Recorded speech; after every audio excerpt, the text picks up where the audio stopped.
Assalamualaikum warahmatullahi wabarakatuh. Apa kabar hari ini mahasiswa dan mahasiswi manajemen semester 4 yang saya banggakan. Alhamdulillahirrabbilalamin. Wassalatu wassalamu ala asyrafil anbiya wal mursalin wa ala alihi wa sahbihi rasulillahi ajma'in. Amma ba'du. Puji dan syukur kita sama-sama panjatkan kehadirat Allah Subhanahu wa taala yang senantiasa melimpahkan rahmat, taufik, hidayah serta inayahnya kepada kita semua sehingga pada siang hari ini kita bisa berkumpul dan dipertemukan dalam proses belajar mengajar pada mata kuliah manajemen perbankan. Semoga hari ini kita semua termasuk Anda semua di manajemen dan dalam keadaan sehat dan selalu diberikan kesehatan, keselamatan, nikmat iman Islam juga, kemudian juga selalu diberikan kemudahan dan keberkahan dalam mempelajari ilmu-ilmu yang baik dan bisa bermanfaat baik dari diri kita, kemudian juga masyarakat, umat, bangsa dan negara. Amin. Salawat serta salam juga semoga dicurah ruahkan kepada pimpinan kita Habibana wa Nabiyana Muhammad Sallallahu Alaihi Wasallam, pada keluarga, sahabat-sahabatnya, tabi'innya, serta seluruh umatnya yang selalu taat terhadap ajaran beliau yang insya Allah mudah-mudahan termasuk kita di antaranya.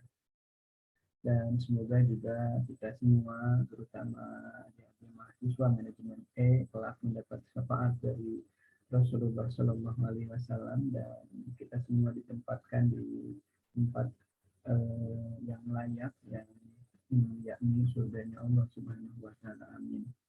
Adik-adik mahasiswa dan mahasiswi manajemen yang Bapak banggakan, pada kesempatan hari ini pokok bahasan kita adalah bagaimana memanage, merencanakan, melaksanakan, kemudian mengawasi tentang pengelolaan kredit bermasalah atau kredit macet ya. Nah, sebenarnya sangat capek ya kita mengelola atau menangani pembiayaan bermasalah. Bagaimana caranya, kemudian harus ulet sabar, ini sangat susah. Kenapa? Karena ini sudah terjadi. Dan jika kita ketahui atau kita runut ke belakang bahwa seperti yang kita pahami bahwa lembaga keuangan ini, terutama bank, merupakan lembaga yang menghimpun dana dari masyarakat, kemudian menyalurkannya kepada masyarakat dalam bentuk kredit. Namanya kredit ya, ini tidak selamanya akan sesuai harapan, ya ini yaitu memiliki kualitas kredit yang bagus, yang sangat bagus ya.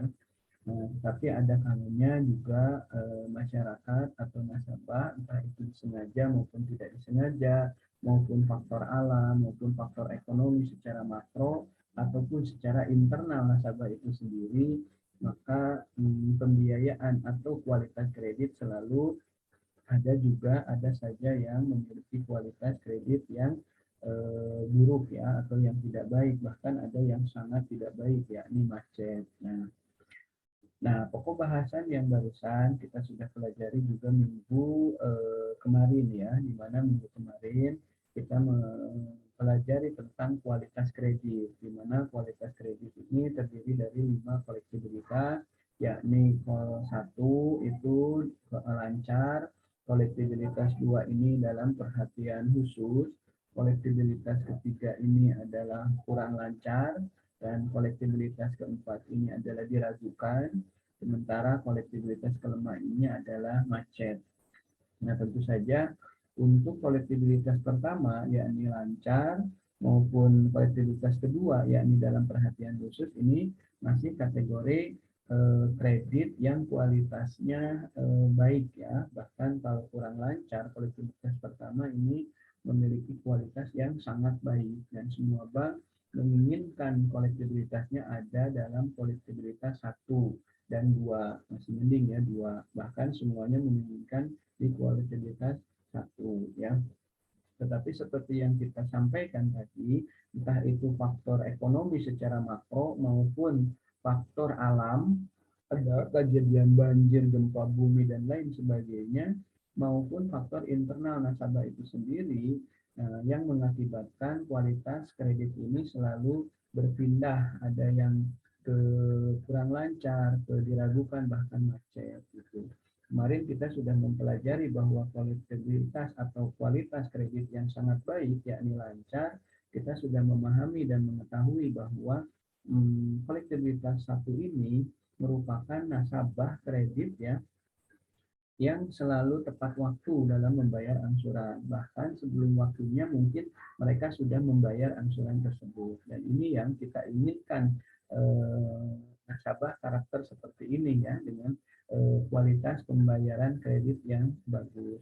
Nah, kemudian untuk yang dalam perhatian khusus ini merupakan angsuran dari nasabahnya ini yang sebetulnya tidak tepat waktu, ada frekuensi tunggakan antara 31 sampai 60 ya kalau tidak salah kemarin ya. Nah, ini dalam ini jangan oh ini masuk kelompok ini, kualitas ini jangan. Di sini tuh harus mendapatkan perlakuan khusus di manage supaya jangan sampai dari 60 masuk ke 61 itu udah pindah lagi ke kolektibilitas yang ketiga. Jadi sudah dalam perhatian khusus itu ada beberapa perlakuan yang sangat ketat ya. Artinya apa? Sangat ketat di sini adalah bahwa yang namanya surat, kemudian memperingati SMS, ini tidak dibiarkan begitu saja, mentang-mentang, oh udah ada di call 2, udah diem saja. Nanti jika tidak ada perlakuan tindakan khusus, dengan sendirinya sudah memasuki lewat 60 ke 61, maka kolektibilitas akan masuk ke kolektibilitas ketiga, yakni kurang lancar. Dan kurang lancar harus lebih gesit lagi, harus lebih intensif lagi proses penanganannya. Karena jika kurang lancar ini 61 sampai 90 hari dan masuk ke 91, ini kolektibilitas ketiga atau kurang lancar akan pindah lagi ke diragukan. Nah, diragukan harus lebih semangat lagi menagihnya, harus lebih ketat lagi. Karena kalau tidak, maka si nasabah ini akan pindah ke 121 hari. 121 hari ini sudah masuk kategori macet sampai dengan 180 hari saat yang kemarin ya kita menyebut. Dan kalau sudah macet ya semakin repot, uang semakin tidak susah harapannya, paling dieksekusi, dijual, dilelang, dan itu pun proses pelelangannya tidak mudah. Makanya dalam kondisi kolektibilitas, baik kolektibilitas 2, ketiga, keempat, kelima, itu tidak lantas diam, pihak bank itu langsung tegas ya, lebih tegas baik dalam meeting, briefing, kemudian dalam penanganan. Jadi tidak kalau di teori kan oh kita paham kalau udah 61 masuk kolektibilitas sekian, kalau udah 91 dia pindah lagi. Tidak cukup seperti itu karena kalau dalam praktisi jika dibiarkan uang kita semakin mandek di luar gitu. Dan kita semakin tidak mendapatkan pendapatan. Bahkan ada yang mau pencairan kredit pun mungkin ngantri, belum ada uangnya karena uang yang bank kita ini mandek di seseorang gitu. Bahkan di banyak orang kalau memang semakin banyak yang macetnya gitu. Jadi kalau dalam teori kita hanya senang saja memahami bahwa oh ini kolektif. Kalau Anda sudah bekerja apalagi menjadi pimpinan, di situ rumitnya bukan main ya gitu. Bahkan harus tetap dijaga supaya kolektibilitas itu selalu ada di kolektibilitas 1 gitu. Ya, karena kalau sudah masuk kolektibilitas 2, 3, 4 apalagi 5 itu lebih pusingnya bukan main. Belum lagi Anda terancam dengan di PHK dan lain sebagainya ya gitu karena tidak becus untuk mengurus kredit gitu ya. Jadi semua kredit yang diberikan bermasalah semua gitu. Pada akhirnya jangankan untuk kejar gaji karyawan, untuk bisa menutup bayar listrik, bayar semua pun tidak ada. Bahkan hasil funding masyarakat, penghimpunan dana, tabungan masyarakat, jika mau ngambil, bisa jadi uangnya tidak ada. Kenapa? Karena mandek di seseorang. Nah, ini harus diperhatikan dengan baik. Mungkin jika dalam teori, dalam pembelajaran ini hanya iya senang saja, hanya Anda cukup paham. Sudah paham ya sudah, beres di UAS. Tapi kalau sudah Anda kerja miliknya di perbankan, itu tidak cukup paham, tidak cukup mengerti. Harus berpindah untuk supaya yang tadi kurang lancar kembali lagi ke lancar. Yang diragukan kembali lagi ke lancar. Paling tidak yang diragukan kalaupun tidak langsung kembali ke lancar atau bisa jadi dalam pengawasan khusus, jadi frekuensi tunggakannya cuma sekali gitu kan. Jadi nunggaknya cuma sebulan. Kan kalau yang diragukan dan macet itu tunggakannya udah hampir 12 bulan ya kalau yang macet itu. Kalau yang kurang, kalau diragukan itu antara 4 bulan sampai 8 bulan ya, sampai 8 bulan. Karena 100 sekian hari kan. Nah, seperti itu. Nah, bagaimana cara menanganan? Sebetulnya tidak akan ada bagian penanganan pembiayaan bermasalah jika kolektibilitas atau kualitas kredit yang disampaikan oleh kelompok sebelumnya berada pada kolektibilitas 1, atau kalau tidak 1 semua, kolektibilitas 2 lah. Tidak ada kolektif yang nasabah kredit yang masuk di kolektibilitas 3, 4, bahkan 5. Hanya 1 dan 2. Nah, kalau ini terjadi, sebetulnya tidak perlu ada divisi bagian penanganan pembiayaan bermasalah karena tidak ada yang bermasalah dan santai saja ya. Pendapatannya besar banyak, tapi biaya tidak akan terkuras untuk bagian remedial atau bagian penanganan pembiayaan bermasalah. Dan bagian pembiayaan bermasalah juga tidak mau ditempatkan dalam divisi itu. Karena jika Anda ditempatkan dalam penanganan pembiayaan bermasalah, itu repotnya bukan main. Sudah berhadapan sama nasabah yang bermasalah, kemudian orang-orang kan tidak sedikit ya, saat kita menagih orangnya galak, nyudahin apa, marah ke kita kadang-kadang dibuat jadi darah tinggi karena berhadapan dengan orang-orang yang bermasalah seperti itu. Tapi karena memang kebutuhan pekerjaan, mau tidak mau seseorang kalau ditempatkan di situ, walaupun ini perlu cara, ini perlu ilmu untuk menanganinya. Nah, sebagai gambaran bahwa bagaimana cara penanganan, nah hari ini kelompok 8 ya di manajemen ini yang terdiri dari Alvira ya, rekan Alvira Nur Sofyan, nah ini orang Ujung Jaya, kemudian rekan Wanda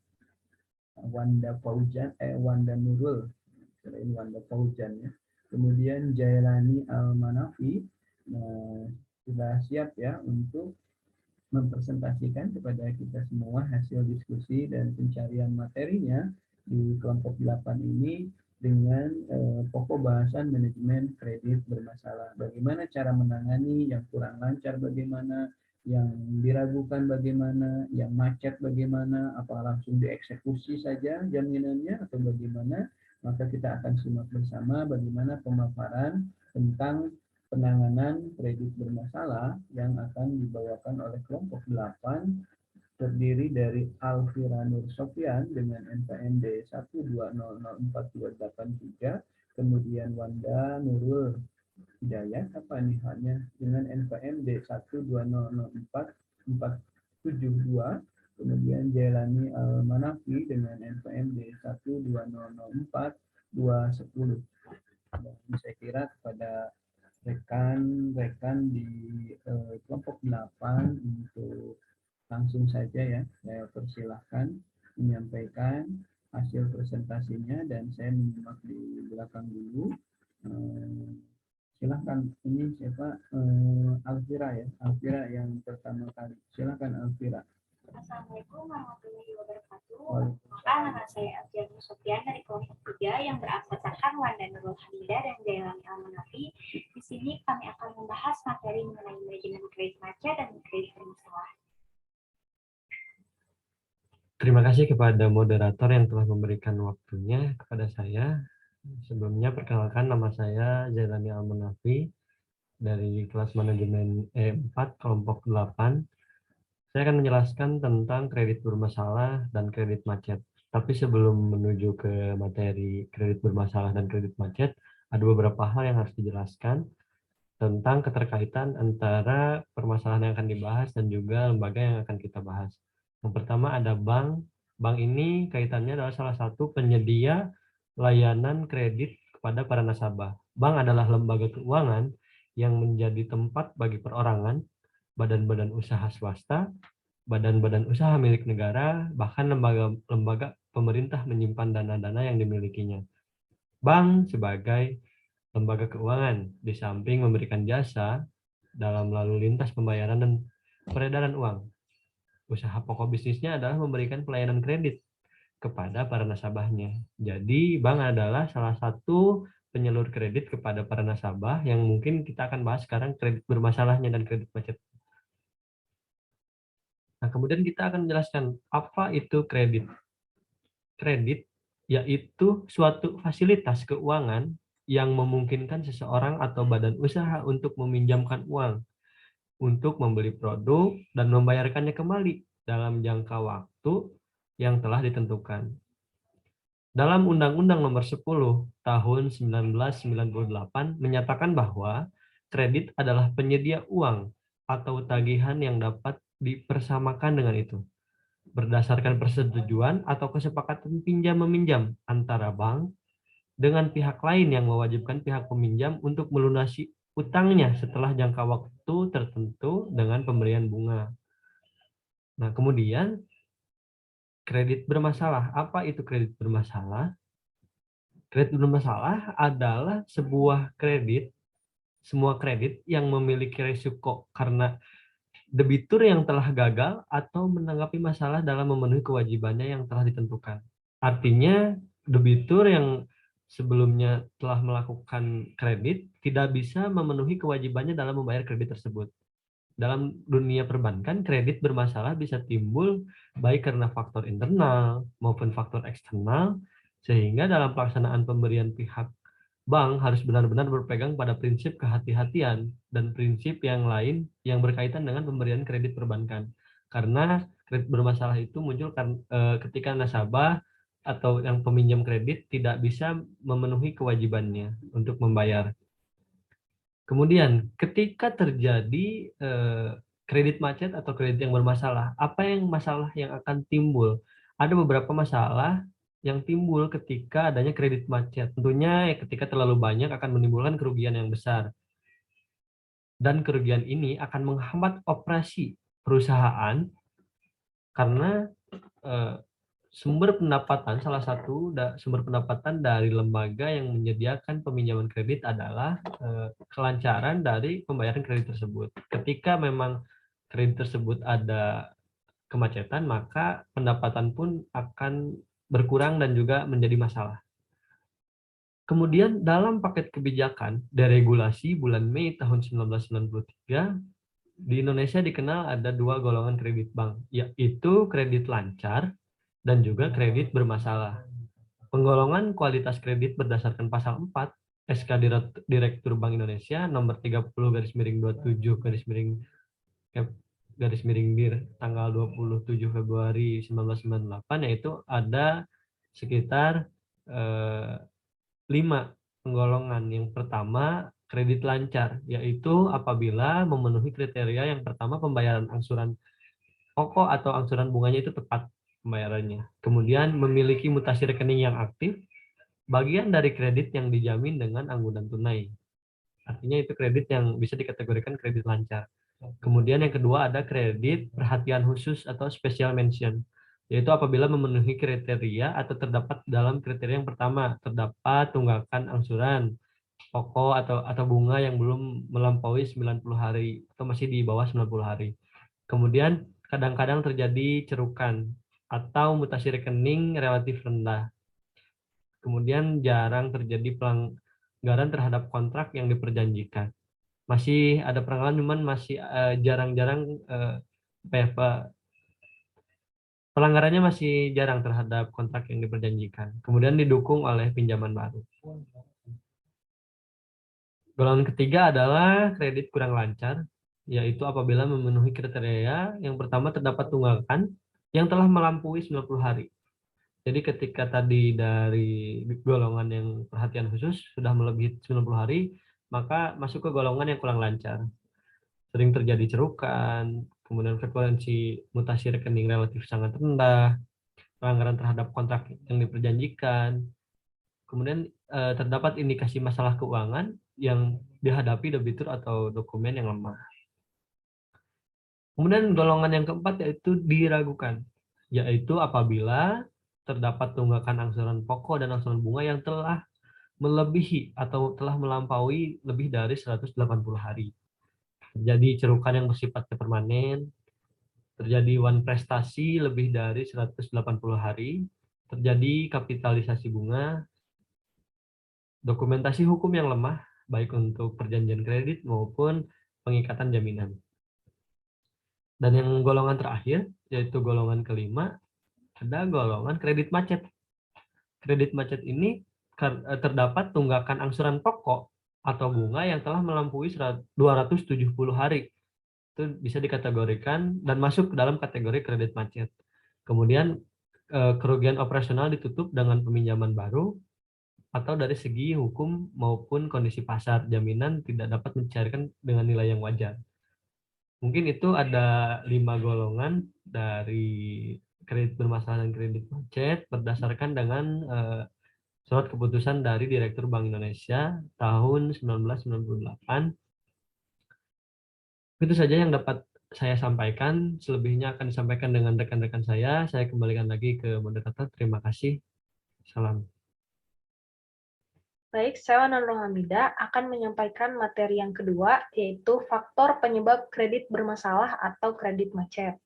Munculnya kredit bermasalah, termasuk di dalamnya kredit macet, pada dasarnya tidak terjadi secara tiba-tiba, melainkan melalui suatu proses. Terjadinya kredit macet dapat disebabkan oleh pihak kreditur atau bank maupun debitur. Faktor-faktor penyebab yang merupakan kesalahan pihak kreditur ada 3. Yang pertama itu faktor intern bank kreditur. Yang kedua, faktor ketidaklayakan kreditur. Yang ketiga, faktor ekstern. Yang pertama yaitu faktor intern bank kreditur. Rendahnya kemampuan bank dalam melakukan analisis permohonan kredit. Yang pertama, kredit diberikan tanpa pendapat atau saran dari komite kredit. Yang kedua, kredit diberikan kepada perusahaan yang belum berpengalaman. Yang ketiga, bank tidak memperhatikan laporan pihak ketiga yang kurang mendukung permohonan debitur. Selanjutnya, lemahnya sistem informasi, pengawasan, serta administrasi kredit. Terjadi karena penarikan dana kredit sebelum dokumen kredit selesai. Lalu juga surat teguran atas tunggakan kepada debitur tidak disertai dengan tindakan real. Yang ketiga, bank tidak meminta dan menerima neraca rugi atau laba. Yang keempat, bank gagal menerapkan prosedur dan sistem tertulis mereka. Yang terakhir, bank mengabaikan cerukan debitur. Selanjutnya, campur tangan berlebihan dalam keputusan kredit. Campur tangan berlebihan dalam keputusan kredit terjadi karena kredit diberikan atas usul dari pihak petugas bank yang bersahabat dengan debitur. Pimpinan puncak bank terlalu dominan dalam proses pengambilan keputusan kredit. Selanjutnya, pengikatan jaminan kredit yang kurang sempurna terjadi karena penambahan kredit tanpa jaminan yang cukup. Dan bank tidak berhasil menguasai jaminan secepatnya ketika terdapat tanda-tanda kredit yang diberikan berkembang ke arah kredit bermasalah. Faktor yang kedua yaitu faktor ketidaklayakan debitur. Terjadi karena 2 faktor, yaitu debitur perorangan dan debitur korporasi. Faktor yang ketiga yaitu faktor ekstern. Terjadi karena menurunnya kegiatan ekonomi dan tingginya suku bunga kredit, pemanfaatan iklim persaingan yang tidak sehat oleh debitur yang tidak bertanggung jawab, serta musibah yang menimpa perusahaan debitur. Selanjutnya itu ada penyelesaian terhadap kredit macet ataupun kredit bermasalah. Yang pertama itu ada reschedule atau penjadwalan ulang, yaitu perubahan syarat kredit hanya menyangkut jadwal pembayaran dan atau jangka waktu termasuk masa tenggang dan perubahan besarnya angsuran kredit. Tentu tidak kepada semua debitur dapat diberikan kebijakan ini oleh bank, melainkan hanya kepada debitur yang menunjukkan etikat dan karakter yang jujur dan memiliki kemauan untuk membayar ataupun melunasi kredit. Di samping itu, usaha debitur juga tidak memerlukan tambahan dana ataupun likuiditas. Lalu yang kedua itu ada reconditioning ataupun persyaratan ulang, di mana perubahan sebagian ataupun seluruh syarat-syarat kredit yang tidak terbatas pada perubahan jadwal pembayaran, jangka waktu, tingkat suku bunga, penundaan pembayaran sebagian ataupun seluruh bunga dan persyaratan lainnya. Perubahan syarat kredit tersebut tidak termasuk penambahan dana ataupun injeksi dan konversi sebagian ataupun seluruh kredit menjadi equity. Debitur yang bersifat jujur, terbuka, dan kooperatif yang usahanya sedang mengalami kesulitan keuangan dan diperkirakan masih dapat beroperasi dengan menguntungkan, kreditnya dapat dipertimbangkan untuk dilakukan persyaratan ulang. Lalu yang ketiga itu ada restructuring atau penataan ulang. ulang, yaitu perubahan syarat kredit yang menyangkut penambahan dana bank ataupun konversi seluruh atau sebagian tunggakan bunga menjadi pokok kredit baru, atau konversi seluruh atau sebagian dari kredit menjadi penyertaan bank, ataupun mengambil partner yang lain untuk menambah penyertaan. Nah, yang terakhir itu ada liquidation atau likuidasi, yaitu penjualan barang-barang yang dijadikan jaminan dalam rangka pelunasan utang. Pelaksanaan likuidasi ini dilakukan terhadap kategori kredit yang memang benar-benar menurut bank sudah tidak dapat lagi dibantu untuk disehatkan kembali, ataupun usaha nasabah yang sudah tidak memiliki prospek untuk dikembangkan. Proses likuidasi ini dapat dilakukan dengan menyerahkan penjualan barang tersebut kepada nasabah yang bersangkutan. Sedangkan bagi bank-bank umum milik negara, proses penjualan barang jaminan dan aset bank dapat diserahkan kepada BPPM untuk selanjutnya dilakukan eksekusi ataupun pelelangan. Jadi kesimpulannya dari manajemen kredit macet dan kredit bermasalah, yaitu kredit macet adalah suatu keadaan di mana nasabah sudah tidak sanggup membayar sebagian ataupun seluruh kewajibannya kepada bank seperti yang telah diperjanjikan. Timbulnya kredit macet pada dunia perbankan disebabkan oleh beberapa hal, diantaranya karena adanya unsur kesengajaan untuk melanggar kebijakan dan prosedur yang telah ditetapkan oleh bank. Tujuan utama pemberian kredit ini adalah untuk mendapatkan keuntungan.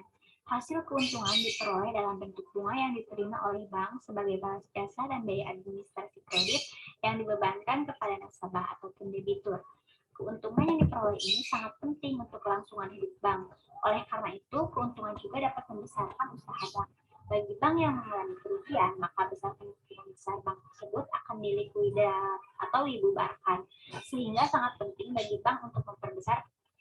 Mungkin cukup hanya itu yang dapat kelompok 3 sampaikan. Atas perhatiannya, terima kasih. Wabillahi taufiq wal hidayah. Wassalamualaikum warahmatullahi wabarakatuh. Waalaikumsalam warahmatullahi wabarakatuh. Terima kasih kelompok 8, rekan Alfira, kemudian Wanda dan Dena ya, yang sudah menyampaikan tentang materi penanganan pembiayaan bermasalah atau kredit macet ya. Ini sangat luar biasa penyampaiannya, bagus sekali ya. Yang disampaikan Jaina, Wanda maupun Alfira, ini tiga-tiganya bagus semua nih, baik dalam menyampaikan materinya ya. Kalian punya bakat ini dari kelompok 8 ini bagus ya. Standar nih yang bukan standar, merata gitu ya, yang menyampaikannya. Dari Jaina tadi bagus sekali, kemudian Wanda juga cukup bagus. Mungkin materinya saja ya nanti yang saya akan sedikit komentari. Jadi tadi ini materi cara menyampaikan, yang disampaikan Jaina memang review dulu ya ke kelompok sebelumnya, di mana kredit bermasalah itu seperti apa, kemudian terjadi karena apa, kemudian dampak jika terjadi pembiayaan bermasalah yang luar biasa banyak maka akan mengakibatkan seperti apa. Tadi sangat bagus sekali disampaikan oleh rekan Jaina ya. Coba Anda kalau ingin apa yang saya sampaikan ini benar atau tidaknya, coba diulang kembali apa yang disampaikan oleh Jaina.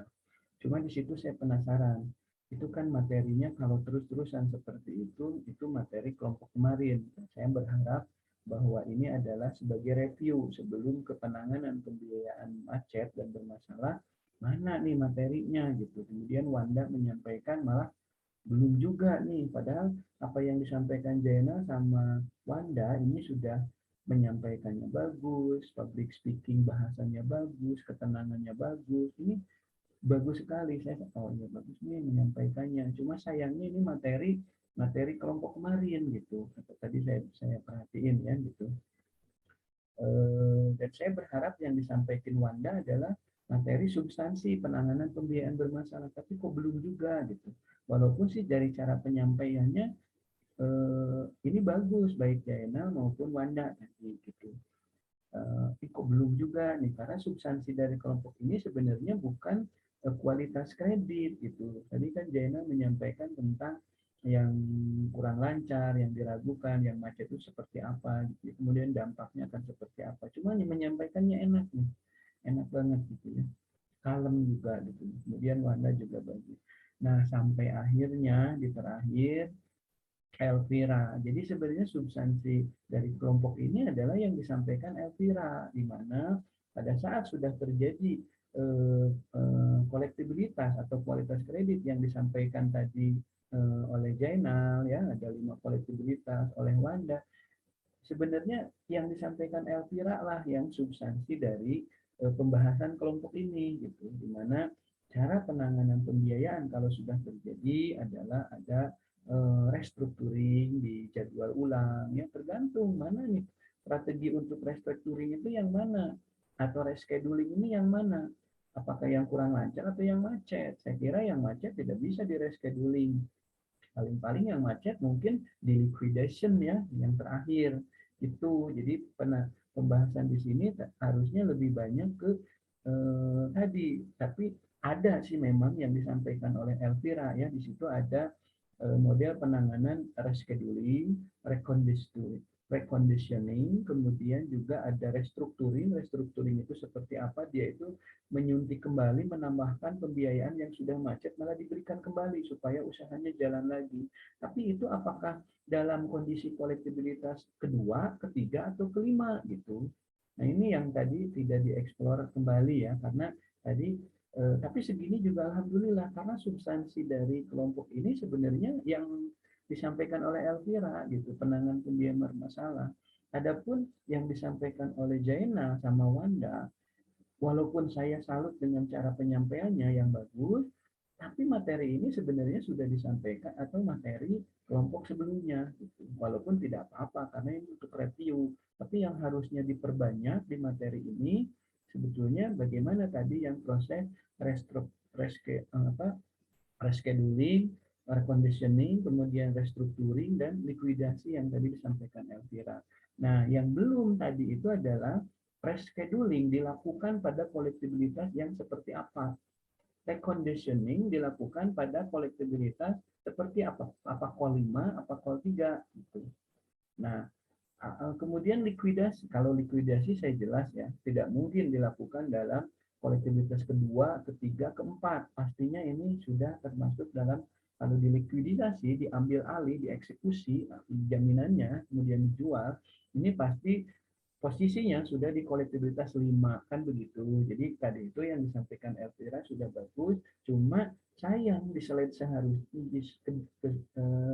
setelah itu harusnya menyampaikan proses reconditioning untuk kondisi-kondisi seperti apa, proses restructuring untuk kondisi dan kolektibilitas seperti apa, kemudian proses likuidasi untuk nasabah yang sudah memiliki kolektibilitas seperti apa dan tidak ada itikat baik, kemampuan sudah tidak ada, bahkan macet, mungkin itu likuidasi, dieksekusi. Itu yang tadi mesti ditambahkan. Walaupun demikian sangat bagus ini cara menyampaikannya dari 3 orang yang ada di kelompok belakang ini, baik Jaina, Wanda maupun Elvira. Jadi dan saya yakin ada orang-orang di kelas E ini juga yang cara menyampaikan, cara transfer ilmunya, knowledge sharingnya bagus gitu, dan ini silahkan dipelihara, bahkan ditingkatkan, dipelajari kembali, tidak menutup kemungkinan kalian punya kesempatan menjadi guru, menjadi dosen, menjadi tenaga-tenaga yang memang untuk transfer knowledge ini sangat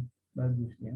Nah, pelihara ya Jaina, Wanda, kemudian sama Elvira tadi sudah sangat bagus cara menyampaikannya, ya. Kalem juga nih. Ini kelihatan mungkin Jaina sering banyak di organisasi, sering banyak menyampaikan tentang bahasan-bahasan, dan terlihat ya jam terbangnya, ketenangannya juga, ya. Tinggal nanti pemahaman akan suatu materi dan pembahasannya saja, ya gitu. Nah ini pembahasannya saja, ya. Termasuk juga dalam kesimpulan yang disampaikan Elvira. Nah itu sudah bagus, tetapi seharusnya ada kesimpulan tambahan tentang cara penanganan pembiayaan bermasalah. Jadi kalau yang macet, oh ini yang macet, tapi kalau macetnya masih punya itikat baik dan ada harapan, ya mungkin tidak likuidasi cara penyelesaiannya. Mungkin bisa reschedule, di-schedule sekemampunya pembayaran dia, gitu kan. Bisa di reconditioning, bisa juga di restructuring, ya. Jadi ketiga ini sering banyak biasanya kalau masih ada itikat baik. Tapi kalau itikat baik tidak ada, bahkan dia punya kemampuan tapi melalaikan terhadap hutang, ya itu mungkin eksekusi aja, likuidasi. Nah, hal-hal ini yang harus tadi ditambahkan dalam slide berikutnya. Kemudian dari kesimpulan juga harusnya ada. Karena substansi dari materi ini adalah yang barusan saya sampaikan tentang cara penanganan sebetulnya ya. Tapi kalau hanya menyampaikan tentang tadi yang disampaikan oleh Jainal sama Wanda, itu sudah disampaikan sama kelompok sebelumnya di kualitas kredit. Tapi tidak masalah disampaikan lagi di sini untuk mereview supaya sebelum ke bagaimana cara penanganan Anda menerangkan dulu kualitasnya, kualitas kredit. Itu yang komentar tambahan dari saya. Semoga bisa bermanfaat. Mohon maaf juga apabila ada kesalahan, kelemahan dan kehilapan. Saya kira terima kasih, sudah sangat bagus nih kelompok ini. Tinggal submaterinya aja ya tadi yang ditambahkan. Cara menyampaikan presentasi bahasa ini sudah bagus. Saya pesan ketiga ke orang yang ada di kelompok ini untuk dipelihara kemampuan Anda, bahkan ditingkatkan. Siapa tahu punya kesempatan nanti ada informasi loker dosen ataupun guru, Anda bisa masuk di situ. Soalnya public speaking-nya lumayan ketenangannya. Dan tentu saja tidak hanya orang ini, saya tahu di luar kelompok ini juga banyak yang punya talenta untuk cara menyampaikan seperti ini. Terima kasih. Billahi taufiq wal hidayah. Assalamualaikum warahmatullahi wabarakatuh.